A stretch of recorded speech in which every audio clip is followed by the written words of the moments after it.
राम राम मंडळी, कसे आहात? मग मागच्या व्हिडिओमध्ये मी तुम्हाला माझ्या शेतातील गहू दाखवला होता.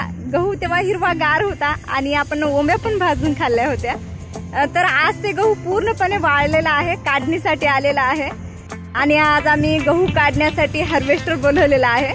तर हे पहा, हार्वेस्टर चालू आहे, गहू काढत आहे हार्वेस्टर. हे बघा बाजूला आहे माझ्या, आणि हे इथं माझी चंद्रा उभा टाकलेली आहे.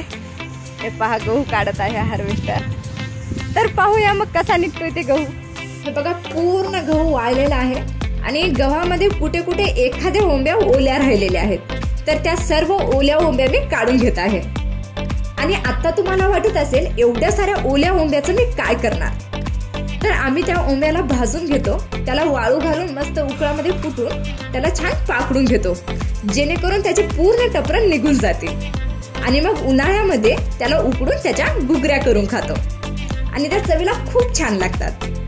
जर तुमच्यापैकी कोणी ओल्या ओंब्याच्या घुगऱ्या खाल्ल्या असतील तर मला कमेंट मध्ये नक्की सांगा. चला तर मग पाहूया हार्वेस्टरचं गहू काढणं कुठपर्यंत आलंय. जवळपास पूर्ण गहू काढणं झालेलं आहे आणि आता हे एवढंच शेवटचं राहिलंय. मला तुम्हाला एक गोष्ट सांगायची आहे, जर तुम्ही हार्वेस्टरला लक्ष देऊन बघाल तर तुमच्या लक्षात येईल, कधीही हार्वेस्टर गहू काढताना एका कडेने सुरू करून दुसऱ्या कडेला शेवट नाही करत.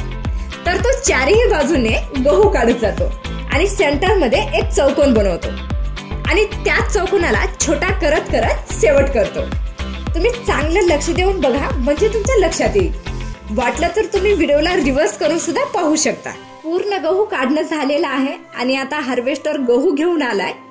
आम्ही पूर्ण गहू एका फारीवर जमा करून घेत आहोत. हार्वेस्टरचा भरलेला जो ड्रम आहे तो ड्रम फारीवर उमडून देत आहे. पहा किती छान दृश्य आहे, पाहून मनाला खूप भारी वाटतंय. तर चला मी तुम्हाला आता आमच्या गव्हाची रास जवळून दाखवते.